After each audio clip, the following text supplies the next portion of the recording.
तो इसका मतलब है लेयर ऑफ एटमॉस्फेयर के अंदर यानी ज़मीन के ऊपर 4 लेयर्स हैं। इसमें से पहली उसको हम कहते हैं ट्रोपोस्फेयर,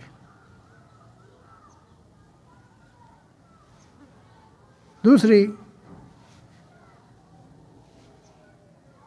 स्ट्रेटोस्फेयर, तीसरी मीजोस्फेयर, चौथी थर्मोस्फेयर है।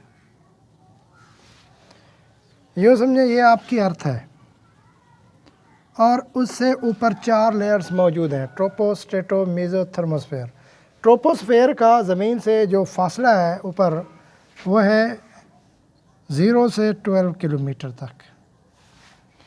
स्ट्रेटोस्फेयर का 12 किलोमीटर से 85 किलोमीटर तक है, जबकि 12 किलोमीटर से 50 किलोमीटर तक स्ट्रेटोस्फेयर, जबकि मेसोस्फेयर आपको मिलेगी 85 किलोमीटर तक और थर्मोस्फेयर आगे अप टू आपको थर्मोस्फेयर मिलती है।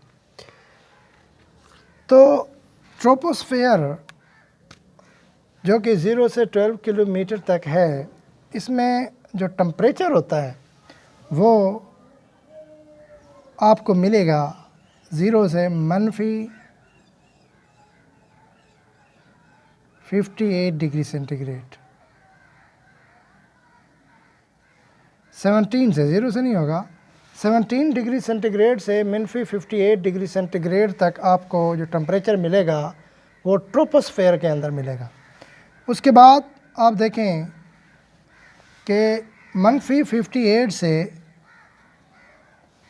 2 डिग्री सेंटीग्रेड तक स्ट्रेटोस्फेयर के अंदर आपको टेम्परेचर मिलता है और फिर 2 डिग्री सेंटीग्रेड से मज़ीद टेम्परेचर अब मीजोस्फेयर के अंदर डिक्रीज़ होगा -93 डिग्री सेंटीग्रेड तक और उसके आगे यानी थर्मोस्फेयर के अंदर फिर टेम्परेचर बढ़ना शुरू हो जाएगा।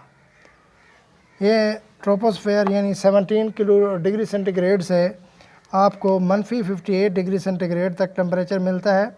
स्ट्रेटोस्फेयर में -58 से 2 डिग्री सेंटीग्रेड, मीजोस्फेयर के अंदर 2 डिग्री सेंटीग्रेड से -93 डिग्री सेंटीग्रेड टेम्परेचर बढ़ रहा है। तो अब देखें कि आपकी लेयर ऑफ एटमॉस्फेयर के अंदर, यानी मैं चारों स्फेयर्स की बात कर रहा हूँ, उनमें 3 चीज़ें कॉमन होती हैं, मौजूद होती हैं। वो एक होता है टेम्परेचर, दूसरा आपको मिलेगा प्रेशर, तीसरा आपको यहाँ पर मिलते हैं गैसेस। हम गैसेस से शुरू करें तो गैसेस जो है वो टॉप टू फ्रॉम नीचे से ऊपर की जानिब या अल्टीट्यूड की जानिब या ऊपर की जानिब, टॉप की जानिब आपको गैसेस डिक्रीज़ होती जाती हैं। गैसेस की कंसंट्रेशन आपको कम होती हुई महसूस होगी, मालूम होगी। प्रेशर भी डिक्रीज़ होगा, टॉप मतलब अल्टीट्यूड की जानिब आपको प्रेशर भी डिक्रीज़ होगा, होता हुआ मालूम होगा। इसी तरह जो टेम्परेचर है वो मुख्तलिफ़ तरीक़ों से बढ़ता है।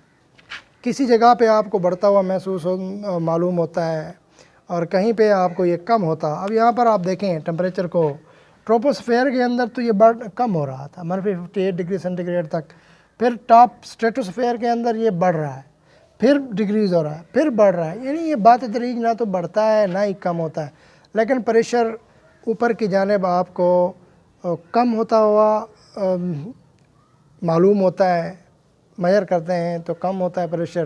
गैसेस भी कम होती हैं, लेकिन टेम्परेचर कभी बढ़ रहा है कभी कम हो रहा है। अब आप देखें, हम ट्रोपोस्फेयर की बात करें, ट्रोपोस्फेयर के अंदर जो 2 गैसेस सबसे ज़्यादा मौजूद होती हैं वो होती है N2 और O2, यानी नाइट्रोजन और ऑक्सीजन आपको सबसे ज़्यादा मकदार के अंदर मिलेगा। इसी तरह वो कितनी मकदार में, अब नाइट्रोजन को देखो तो हमने एटमॉस्फेयर के अंदर देखा हुआ है कि इसकी मकदार होती है 78% और ऑक्सीजन आपको मिलता है 21%। अगर आप इनको प्लस करते हैं तो ये बनता है 99%। तो नाइट्रोजन और ऑक्सीजन ट्रोपोस्फेयर के अंदर आपको 99% मिलता है। इसके अलावा आपको और भी दो गैसेस मिलती हैं, H2 एंड H2O और CO2। ये दो गैसेस भी बहुत ज़्यादा कम मिकदार के अंदर मौजूद होती हैं, लेकिन इनका बहुत बड़ा किरदार होता है। ये टेम्परेचर को कंट्रोल करने में अपना बहुत ज़्यादा किरदार अदा करती हैं ये दो गैसेस, H2O और CO2। ये मौजूद कहाँ पे हैं? अब N2 और O2, ये हम ट्रोपोस्फेयर की बात कर रहे हैं, ट्रोपोस्फेयर की बात हो रही है। ट्रोपोस्फेयर को जो कि ज़मीन से 0 से 12 किलोमीटर तक का फासला है, 17 डिग्री सेंटीग्रेड से -58 डिग्री सेंटीग्रेड अपने अंदर टेम्परेचर समाये हुए हैं। इसी तरह इसमें N2 और O2 बहुत ज़्यादा मकदार में, यानी 99% गैसेस मौजूद हैं। H2 और CO2 भी मौजूद है, लेकिन ये बहुत बड़ा अहम किरदार अदा करती हैं। H2O के वेपर्स मौजूद होते हैं, बुखारात की सूरत में ये मौजूद होता है पानी। ज़मीन, अब यहाँ पर देखें, ये जो आपकी ट्रोपोस्फेयर है, इस पर, बल्कि हम यहाँ से देखें, आप, ये सूरज है, सूरज और ज़मीन के दरमियान आपको 4 लेयर नज़र आ रही हैं। इन 4 लेयर्स में जो चीज़, जो रेज़ आ रही हैं अर्थ तक, वो विजिबल रेज़ होती हैं, जो ये सारी सफ़ेयर्स को क्रॉस करते हुए ज़मीन तक पहुंचती हैं।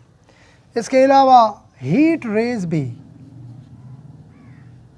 हीट वेव्स कहें आप, हीट रेज़ कहें, वो भी सूरज से आने वाली जो हीट रेज़ हैं या विजिबल रेज़ हैं, वो अर्थ तक पहुंच रही हैं।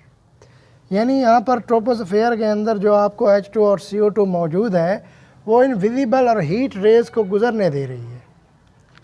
विजिबल रेज़ का क्या मतलब है? ऐसी रेज़ जो कलर्ड फॉर्म में हो, जिसको आप देख सकें। आप सूरज की जानिब देखें तो आपको कलर्ड फॉर्म में कुछ रेज़ नज़र आती हैं, वो विजिबल रेज़ हैं जो ज़मीन तक पहुँचती हैं।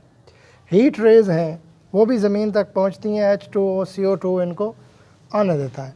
लेकिन ज़मीन से दो एक और किस्म की रेज़ खारिज होती हैं। एक होती है IR, इंफ्रारेड, एक ही होती इंफ्रारेड, जो ज़मीन से ऊपर की जानिब जाती हैं, यानी ज़मीन से खारिज होती हैं। ये IR निकलती कहाँ से? ये IR दो चीज़ों से निकलती हैं। एक तो वेरी हॉट, यानी बहुत गर्म हिस्सों से, वो बहुत गर्म हिस्से क्या होंगे? ग्लेशियर्स हो गए, और भी बहुत सी चीज़ें बहुत गर्म एग्जांपल में आती हैं। इसी तरह ये IR निकलती हैं, एक तो बहुत गर्म हिस्सों से, ज़मीन के बहुत गर्म हिस्सों से, और दूसरा निकलती हैं बहुत ठंडे हिस्सों से। उन ठंडे हिस्सों में आपको क्या मिलेगा? ग्लेशियर्स हो गए जी। तो इंफ्रारेड रेडिएशंस जो ज़मीन से ऊपर की जानिब बढ़ रही हैं और जो निकलती हैं बहुत ज़्यादा गर्म हिस्सों से या फिर बहुत ज़्यादा ठंडे हिस्सों से,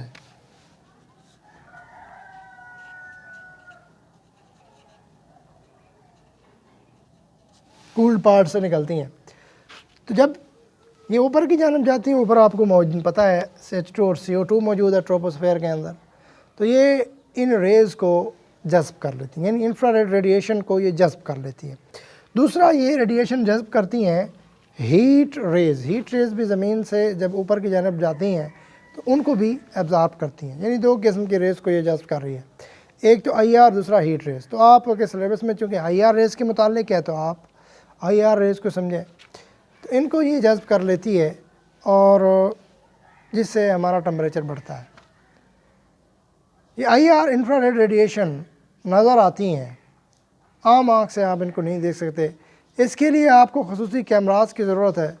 दूसरा, आपको ज़रूरत होती है इसमें ख़ुसूसी कैमरास, और दूसरा देख सकते हैं आप स्नेक की जो आँखें हैं वो इसको देख सकती होती हैं, और तो ये चीज़ें हैं, इनको इस तरह आप